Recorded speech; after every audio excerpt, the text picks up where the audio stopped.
This is the 4.1 summary video. If you haven't already, please go and watch the full-length video for 4.1 because I'm only going to hit the high points of 4.1. In Standard 4, we start looking at industrialization and the causes and effects of that industrialization.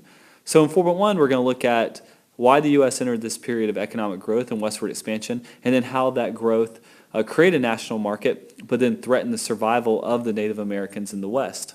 The Industrial Revolution started because of a national system of transportation that developed. Railroads were expanded, and that led to tensions between the North and the South before the Civil War.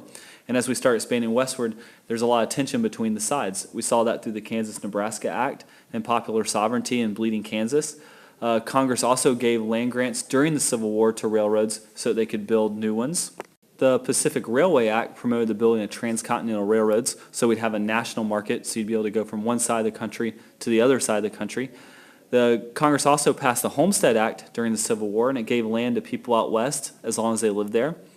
They created a national market, meaning that all parts of the country are starting to be tied together, and it provides a market for farmers and ranchers in the west to be able to send their products back to the east, and that's what I mean by national market. The railroads had a very negative impact on Native Americans. As the railroads start moving westward, they encouraged the killing of the buffalo because they didn't want the buffalo to mess up the tracks. Well, the Native Americans used the buffalo for pretty much everything, and it really helped them survive. Native Americans were also moved off their land because of the free land that was offered to white settlers through the Homestead Act and other acts. Native Americans protested but were forced to sign treaties. The U.S. Army went to war against the Native Americans that would not sign the treaties. And when they fought, it was more like a massacre rather than an actual fight.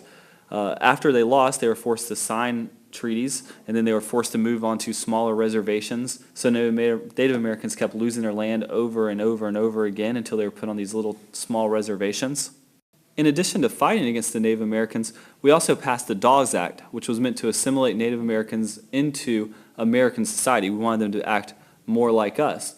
So we forced Native American children to go to boarding schools in the East where they were taught to dress and act like white Americans. We made them give up their language a lot of times, and that's why a lot of Native American languages are lost. The Ghost Dance was an attempt to revive Native American tradition, but the U.S. saw it as a threat, and so that led to a massacre at Wounded Knee, where a lot of unarmed Native Americans were killed. Wounded Knee is really the last example of Native Americans fighting against Americans. After that, they really don't have much of a chance to win, so they're pretty much forced to go onto reservations. So to summarize, we moved westward, but then that hurt the Native Americans, and we forced Native Americans onto reservations, but we do have a national market as a result. That concludes the 4.1 summary. Please go to Edmodo to turn in the notes guide and take the video quiz.